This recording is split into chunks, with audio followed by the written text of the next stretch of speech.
안녕하세요. 오늘도 사연 살롱을 찾아주셔서 감사합니다. 저는 일산에 사는 30대 중반의 여성이에요. 며칠 지나면 외할아버지가 돌아가신 지 1년이 되는 날이네요. 그리고 일주일 후면 제가 이혼 서류를 전 남편한테 보낸 지 1년이 되는 날이 되고요. 오늘은 제가 허심탄회하게 여러분들에게 제 이혼 이야기를 해볼까 해요. 제 이야기를 들으면 왜 처음부터 그렇게 사람을 무시하는 사람들과 연을 맺었느냐고 하실지 모르겠어요. 그게 결국 제 이혼의 가장 큰 원인이 되기도 했으니까요. 저를 그토록 무시한 사람은 바로 시어머니였어요. 그런 시어머니를 늘 이해하라고 한 남편이 그 다음 원인이었고요. 제가 외할아버지 밑에서 자랐거든요. 엄마와 아빠는 양가가 반대하는 결혼을 했고 저를 낳고도 몇 년간 양쪽 집안에 외면을 당하셨대요.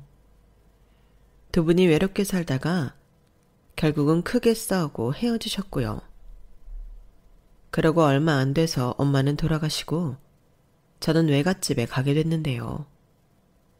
아빠가 데리고 오고 싶었지만 친가 할머니가 너무 심하게 반대했고 또 그 즈음에 아빠가 재혼을 준비 중이었대요. 이런저런 일이 겹쳐서 저는 외가에서 자라게 된 거죠. 외가에서는 제가 외롭거나 부모 없이 천덕꾸러기로 자란다는 느낌이 들지 않게 정말 잘해주셨어요. 제가 초등학교 6학년 때 돌아가신 외할머니는 늘 제 머리를 매만져 주시며 따뜻하게 바라보셨는데 그 기억이 정말 선명해요. 양계장과 과일농장을 함께 운영하고 계셨던 외할아버지는 제가 기죽을까봐 동네 젊은 부모들한테 요즘 애들 뭐 사줘야 되는지 물어보시기까지 하셨대요. 이건 나중에 제가 다 크고 나서 들은 이야기지만요. 그래서 저는 한 번도 유행이 뒤처지지 않게 없는 게 없이 다 갖추고 학교를 다녔어요. 활발하고 친구들과도 잘 어울렸고요. 그래도 친구들이 부모님과 함께 있는 모습을 보면 저도 모르게 위축이 된 건 사실이었어요. 부럽고 그 순간만큼은 세상에서 제일 외로운 사람이 된 것 같았죠. 그런 생각을 외할아버지한테 들키지 않으려고 애썼고요. 아빠와 다시 만나게 된 건 대학에 들어가고 나서부터였어요. 더 일찍 저를 만나고 싶었지만 여건이 허락하지 않았다고 해요. 지금 가족들 눈치도 보였겠고 외할아버지한테 할 말도 없었을 거예요. 실제로도 그렇다고 하시더라고요. 아무튼 제가 다 커서 만나게 되니 주변에서도 별다른 말이 나오지 않은 것 같아요. 아빠 가족들도 이해해줬고요. 저는 대학을 졸업하고 바로 금융기관에 취직을 했어요. 제 소원이 얼른 돈 벌어서 제 돈으로 외할아버지한테 효도하는 거였거든요. 저를 위해 뭐든 해주시는 외할아버지였으니까요. 그래서 취직하고 맨 처음 했던 게 외할아버지 여행 보내드리는 거였어요. 친한 친구분들과 함께요.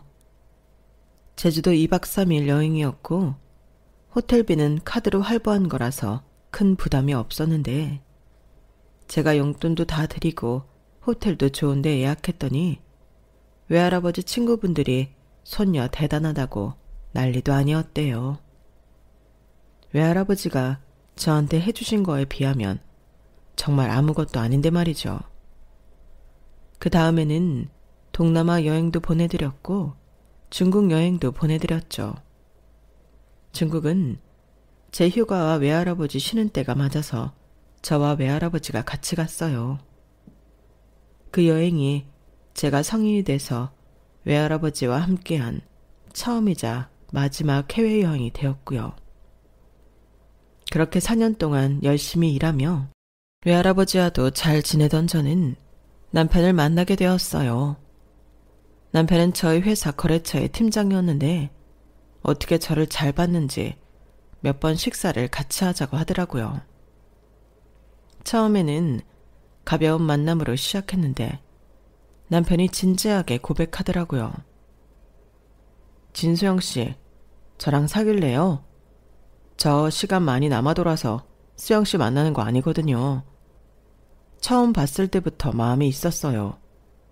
근데 제가 별로라면, 아니면 다른 사람 사귀고 있는 거라면 저 그만두려고요. 사귀는 사람은 없고요.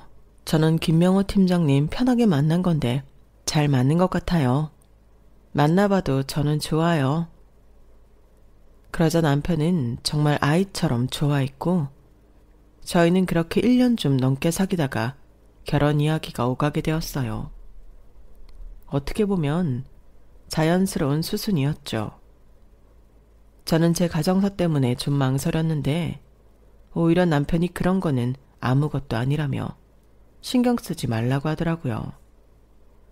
결혼 전에 아빠와도 따로 만났었는데 나중에 제가 이혼한 후 아빠는 속상해하며 이렇게 말씀하셨어요.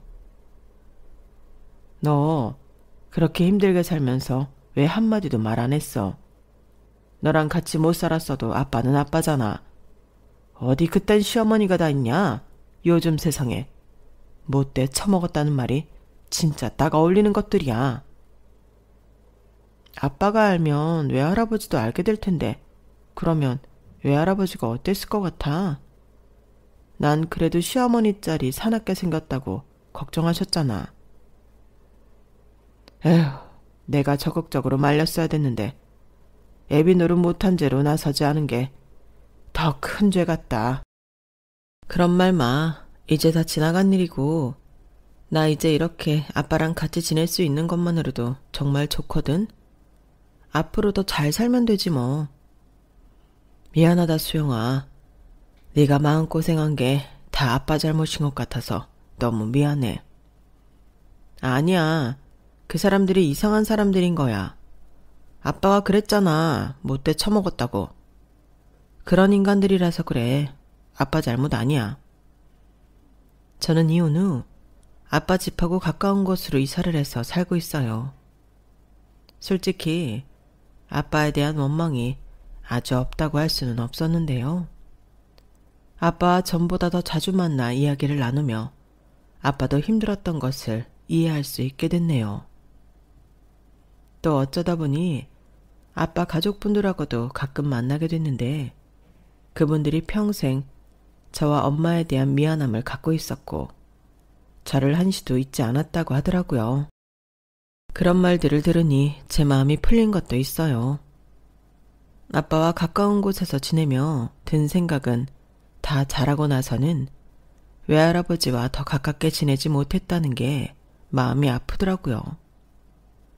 제가 대학을 졸업하고 외할아버지한테 가서 그쪽에서 취직해서 살겠다고 한 적이 있었거든요. 그때 외할아버지가 크게 반대하셨어요. 제가 하는 건 무조건 지지해 주시던 외할아버지가 유일하게 안 된다고 하신 거였죠. 그래서 그럼 같이 서울에서 살자고 했었네요. 할아버지, 그럼 나랑 같이 서울 가자. 나 할아버지랑 너무 오래 떨어져 있었던 것 같아. 인서가, 그런 말 마. 그럼 이 닭들하고 과일은 다 어쩌고. 다른 분들이 하시면 되지. 말하자면 할아버지는 사장이나 다름없잖아.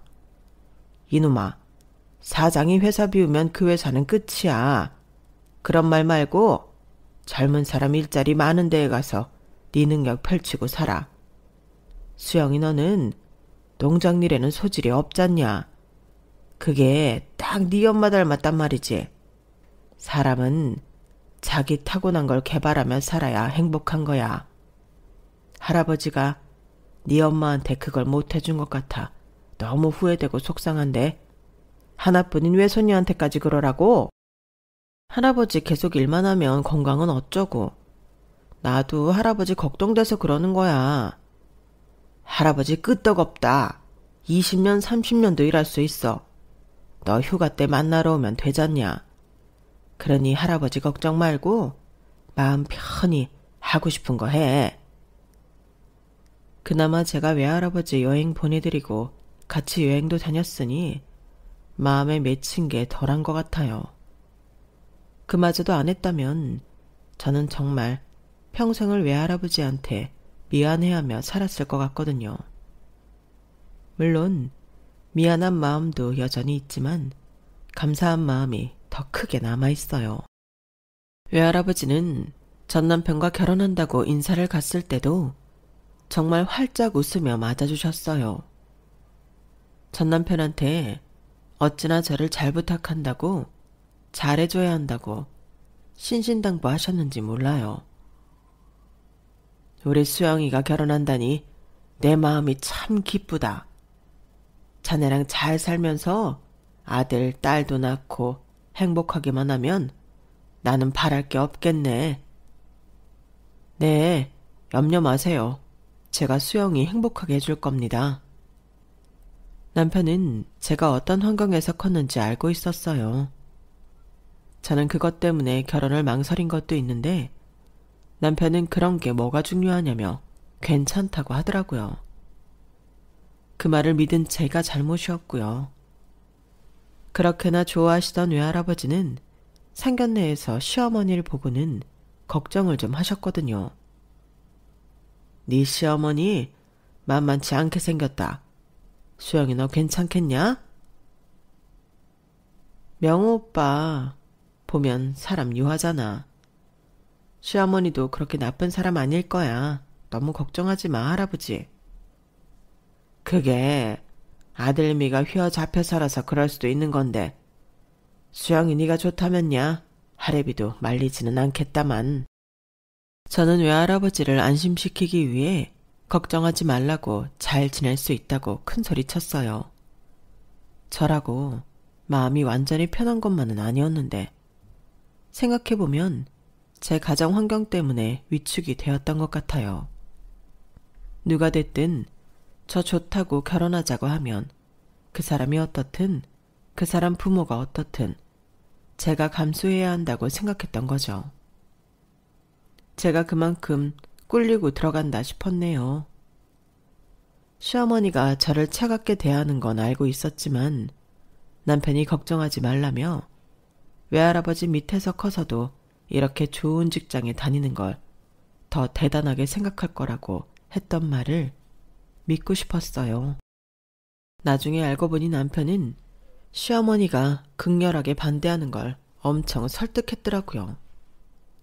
시어머니가 굉장히 자존심이 세고 뭐든 자기 뜻대로 해야 되는 사람인데 아들이 저랑 결혼 안 하면 연락 끊고 살겠다는 말에 아마 자신이 졌다는 기분이 들었나 봐요. 결혼하고 나서 시어머니는 노골적으로 저를 싫어하는 티를 냈거든요. 내가 정말이지 우리 그 양반 명호 고등학생 때 돌아가셔서 며느리만큼은 부모 다 온전히 있는 애로 얻고 싶었거든.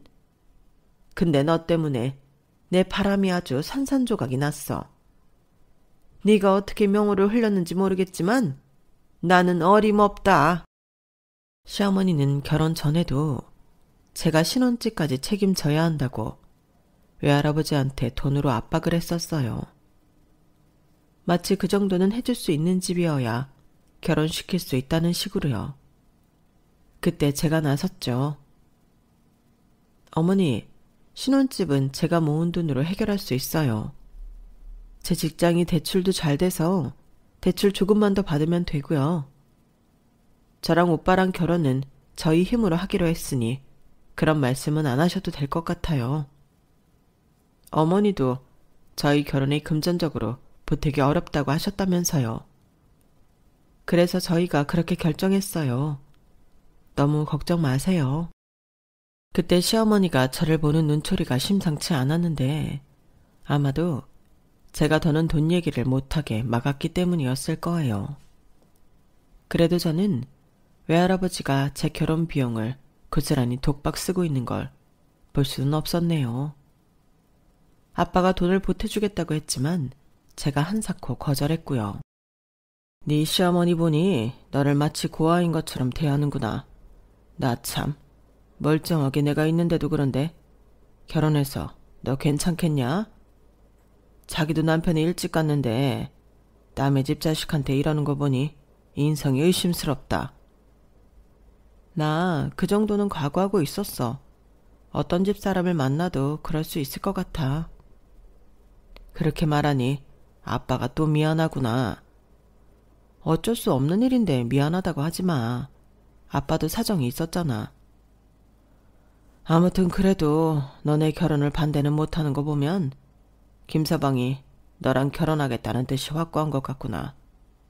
아무튼 나는 너 마음고생할까봐 그게 걱정이다. 나한테 주어진 숙제니까 어쩔 수 없지. 걱정하지 마. 그래, 아빠가 네 결혼 안 된다고 반대할 입장도 못 되고 이래저래 답답하기만 하구나. 너무 걱정하지 마. 시간이 지나면 다 괜찮아질 거야. 사람이 친해지고 정도 들면 또 변하는 거니까. 제가 결혼은 무조건 저와 남편이 모은 돈으로만 할 거라고 했음에도 외할아버지는 제 이름으로 된 통장을 주셨고 아빠도 제 앞으로 들어놓은 적금을 찾아서 주셨어요. 외할아버지 통장에는 1억 5천만 원이나 들어있었고 아빠는 저한테 5천만 원을 보내주셨네요. 돈 액수가 많은 것도 놀랐지만 그보다도 저는 두 분의 마음이 느껴져서 정말 든든했어요. 정서적 안정감이 느껴지더라고요. 시어머니는 자신이 말한 대로 저희 결혼에 보탠 돈은 없었어요. 다만 저희 신혼여행 갈 때 친척분 여행사 얘기를 해서 호텔하고 비행기값만 해주셨네요. 엄밀히 따지자면 그건 그 친척분이 울며 겨자 먹기로 저희한테 결혼 선물한 거나 마찬가지였죠.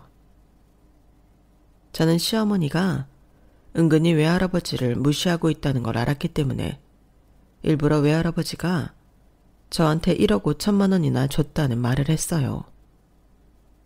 시어머니는 순간 눈동자가 흔들리면서 놀랐지만 금세 냉정해졌어요. 노인네가 아주 손녀 결혼 못할까봐 전 재산을 쏟아 부으셨구나. 그 돈 보내놓고 니네한테 나중에 손 벌리는 건 아니겠지? 그건 내가 용납 못한다. 그거 외할아버지 전 재산 아니에요. 그냥 제 이름으로 어릴 때부터 만들어주신 통장이고요. 그 돈 아니어도 외할아버지 재산 있으니 저희한테 손 벌릴 거라는 걱정은 안 하셔도 돼요. 잘났다 그래. 어쨌든 네 외할아버지 꼬깃꼬깃 모아놓은 돈 아니겠냐? 시골에서 농장이나 하는 양반이 뭐 그리 풍족하다고 그렇게 자존심을 내세우니? 니들한테 신세만 안 지면 그만이다. 네 외할아버지가 너 시집에 할 말 없게 만들지 않은 것만도 잘하신 거는 맞구나. 네가 조부모 복은 부모 복만큼 없지는 않다는 건 알겠다. 네, 이렇게 손녀 대학까지 보내고 누구나 부러워하는 직장까지 갈 수 있게 하는 외할아버지가 우리나라에 몇이나 있겠어요. 저 외할아버지 복 많은 거예요. 외할아버지 덕분에 저희 신혼생활에 비자금 생긴 거니 명호 오빠도 제 덕복을 살 거예요. 자꾸 외할아버지를 깎아내리는 게 속상해서 끝까지 할 말을 했더니 시어머니는 저를 무섭게 노려보기만 할 뿐 더 이상 아무 말도 하지 않았어요.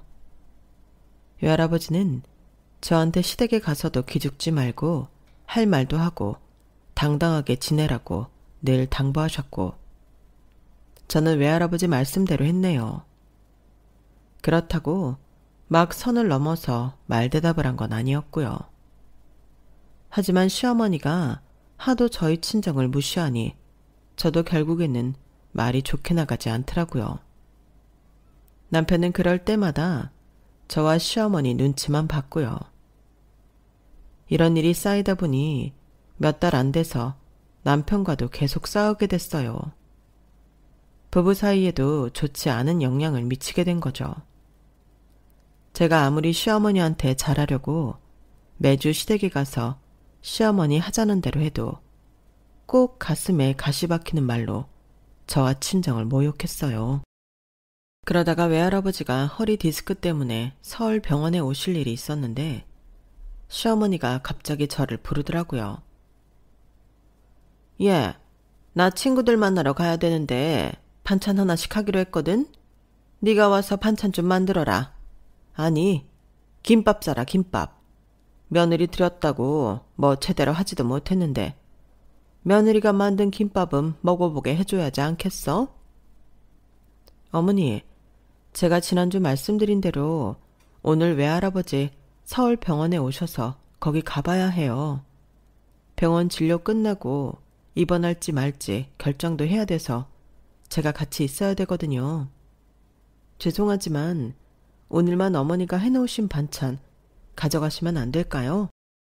일반적인 상식으로는 그러면 그렇게 하라고 하지 않나요?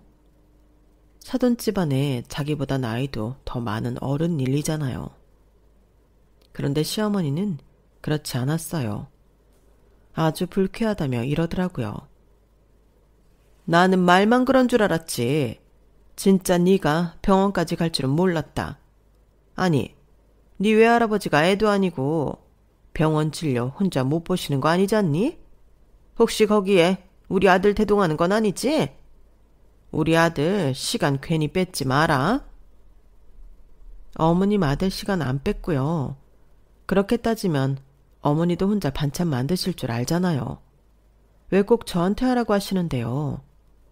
어머니, 저한테 외할아버지가 어떤 분인지 아실 텐데 그런 식으로 말씀하신 건 아닌 것 같아요.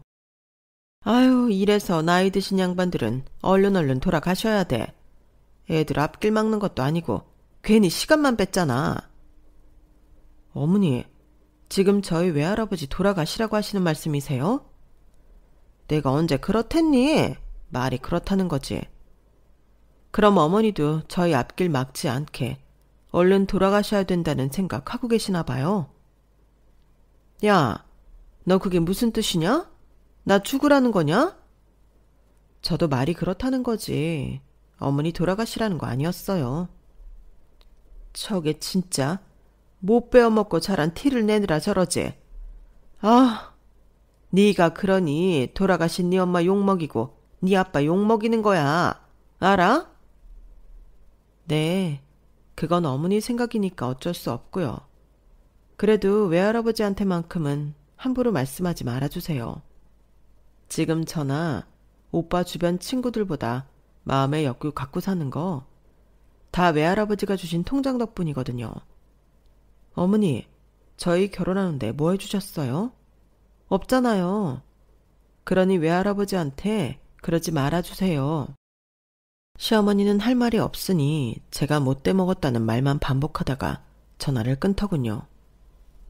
저는 그때부터 시어머니한테 잘하기로 한 마음을 싹 접었어요. 아니, 전혀 하고 싶지 않았어요. 그래서 매주 주말마다 시댁에 가지 않았고 꼭 필요한 일이 있을 때만 갔죠. 남편은 은근히 불만을 내비쳤지만 대놓고 말은 하지 못했어요. 자기가 봐도 자기 엄마가 저한테 너무하는 게 보였겠죠. 시어머니는 제가 엄마 없이 커서 살림도 거칠게 하고 교양이 없다며 늘 비난만 했거든요. 거기에 더해 저희 아빠 욕까지 했어요. 제가 가끔 아빠를 만나서 식사를 하는데 그것까지 못마땅해 하더라고요. 어떨 때는 아빠가 남편도 같이 부를 때가 있었는데 시어머니는 남편이 아빠를 만나러 가는 걸 그렇게 싫어했어요. 아니, 널 키워주지도 않은 양반을 우리 명호가 뭐 타러 만나러 가야 되는데? 그것도 나 만나러는 오지도 않으면서 둘이서 쌍으로 네 아빠를 보러 간다는 게 말이 되냐? 남편이 듣기에도 시어머니 말이 심했는지 얼른 말을 막더라고요. 엄마, 내가 언제 장인어른 뵌 적 있다고 그래. 결혼하고 딱 한 번 배웠고 이번이 두 번째야. 엄마는 그보다 더 많이 보러 왔잖아. 요새도 나는 거의 매주 엄마한테 오다시피 하는데 한 번쯤 갈 수도 있지.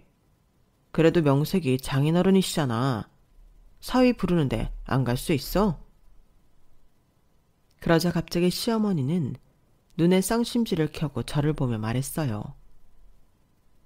너지? 네가 명우한테 이렇게 말하라고 시켰지? 니네 아빠 만나러 가야 된다고 세뇌시킨 거지?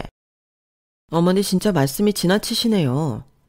왜 저희 아빠 만나는 것까지 어머니 간섭을 받아야 되는지 모르겠고요. 정 그렇게 불만이면 저만 만나고 오겠습니다. 저는 더 이상 싸우기 싫어서 그 정도로 마무리하고 집에 왔죠. 남편도 말로는 미안하다고 했지만 은근히 시어머니랑 비슷한 생각을 갖고 있더라고요. 굳이 저를 키워주지 않는 아버지 만나야 되냐며 좀 귀찮아하길래 저도 말했어요.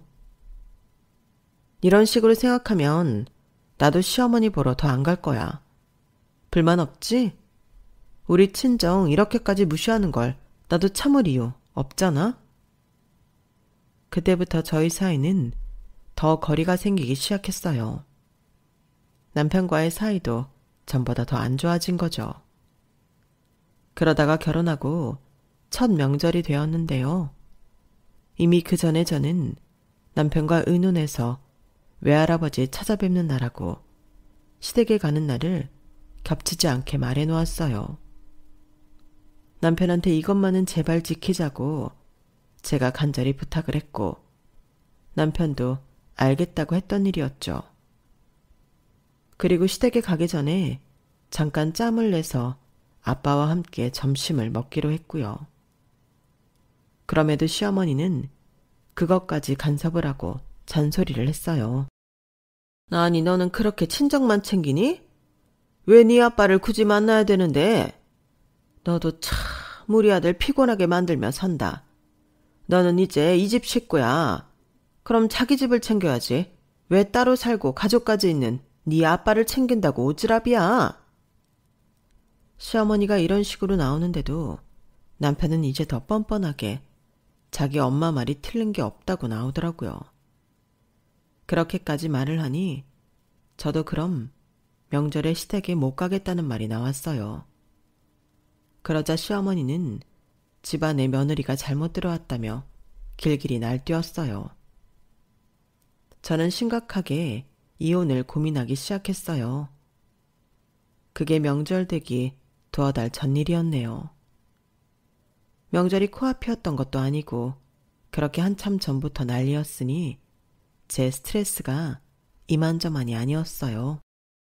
제가 너무 힘들어서 회사에서 야근까지 하고도 집에 들어갈 생각이 나지 않던 날이 있었어요. 남편 꼴을 보면 더 화가 나고 열불이 터지니 집에 가기가 싫더라고요. 그런데 느닷없이 외할아버지한테서 전화가 왔던 거였어요. 우리 손녀 잘 있나? 어째 하레비 꿈에 자꾸 우리 소영이가 보이노? 별일 없이 지내는 거 맞아? 나 잘 지내니까 꿈에 나오나 보네. 나 지금도 회사 끝나고 집에 가는 중이야. 할아버지는? 요즘 허리는 괜찮고? 안 아파?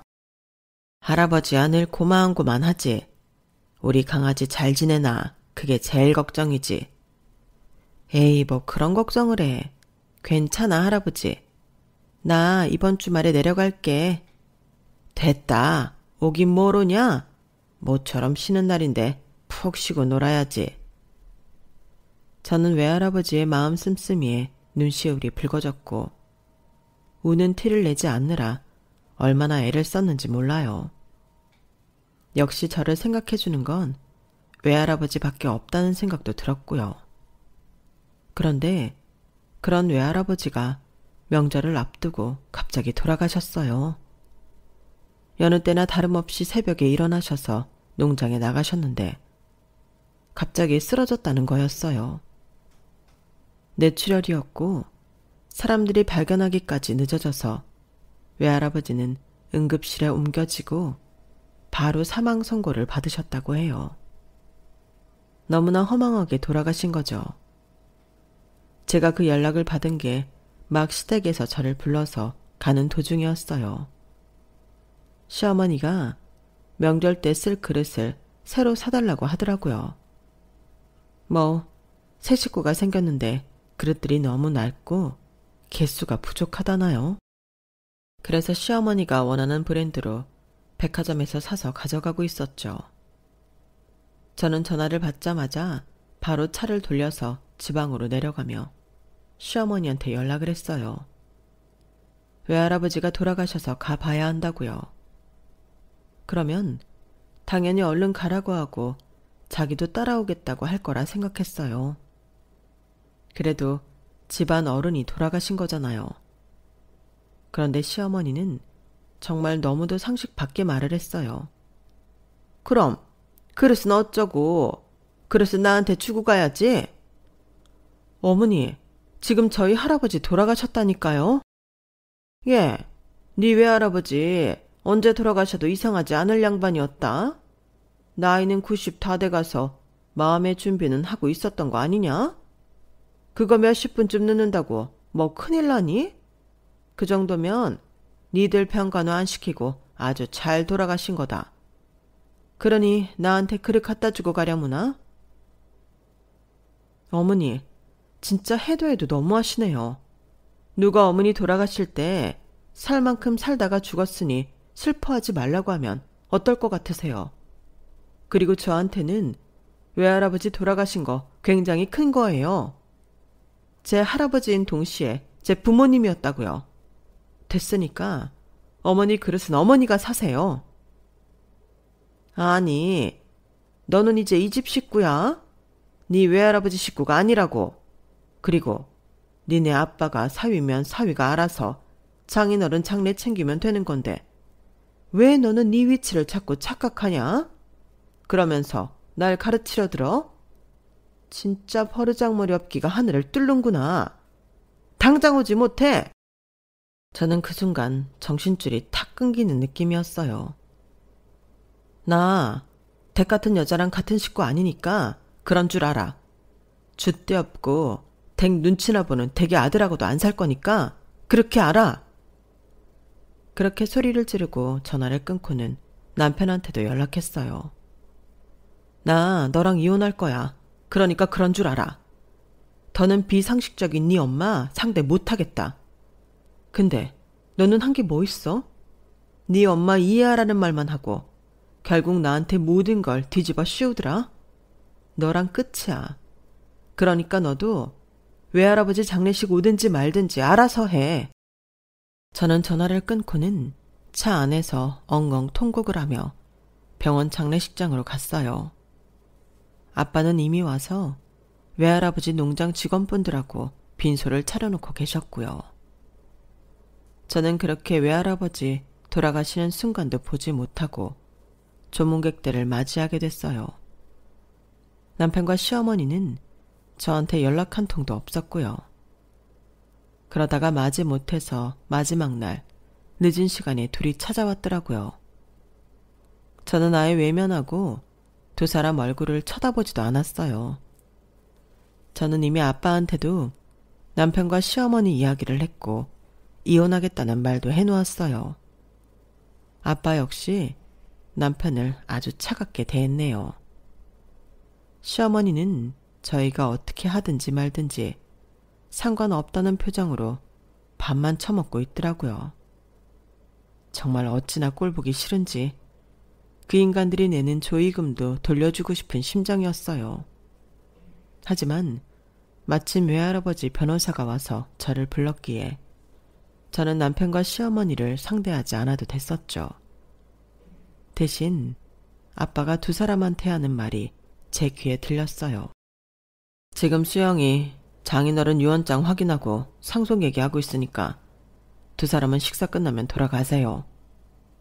그런데 그 말에 시어머니가 다급하게 대꾸하는 거였어요. 상속이라뇨? 뭐 받을 게 있는 거예요? 그 짜끄만한 시골 땅에서 뭐 나올 게 있답니까?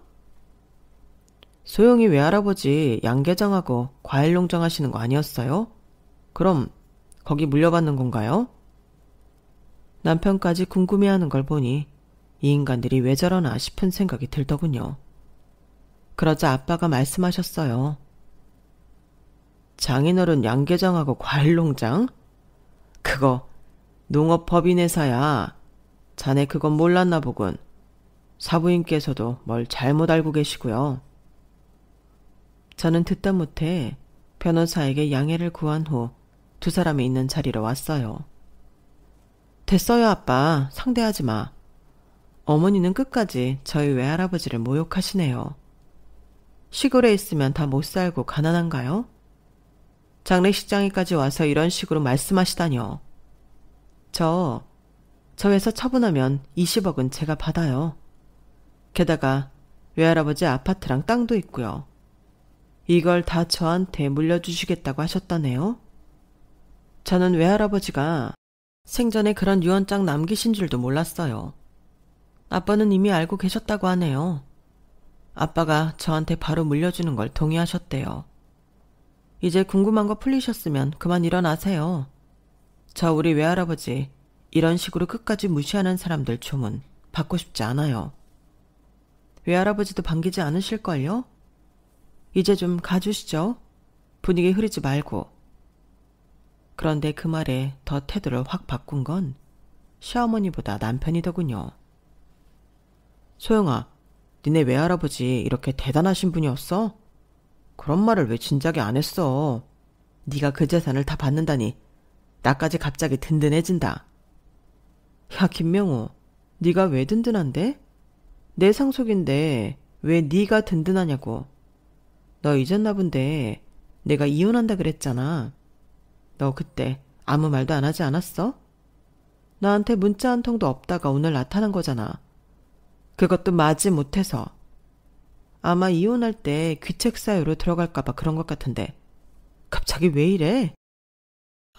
아니 그게 그런 거 한 번씩 생각해 볼 수 있는 거잖아. 이혼이니 뭐니 하는 거 살다 보면 한 번쯤 다 그런 생각 한다더라. 그렇다고 무슨 진짜 이혼이야. 그건 안 되지. 남편의 말에 옆에서 시어머니도 끼어들었어요. 명호 말이 맞다, 얘. 네가 우리 집 며느리 된 지 얼마나 됐다고 이혼이야. 너 여자가 이혼해서 사는 게 어디 쉬운 줄 아니? 안 그래도 너 외할아버지 손에 자란 것 때문에 눈총 많이 받아. 거기다 돌싱까지라는 딱지까지 붙일래? 너 명호랑 이혼하고 살면 재미없다. 그럼 말도 안 되는 소리 하지 마라. 그러자 아빠가 테이블을 손으로 탕 치면서 큰 소리를 냈어요. 뭐가 어쩌고 저쩌요? 우리 딸이 누구한테 눈총을 받는답니까? 이날이 때까지 댁들 만나기 전에는 이런 취급 받아본 적 없는 애예요. 내가 잘 알아요. 장인어른이 얼마나 귀하게 키우고 구김살 없이 키웠는데. 내가 소영이 친구들 다 만나봐도 소영이 외할아버지랑 살았다고 그걸로 눈치 주는 사람 한 명도 없었습니다. 댁들만 이러지, 댁들만. 댁들 같은 인간하고 사느니 차라리 돌싱 소리 듣는 게 낫습니다. 그리고 요즘 같은 세상에 돌싱이 흠입니까?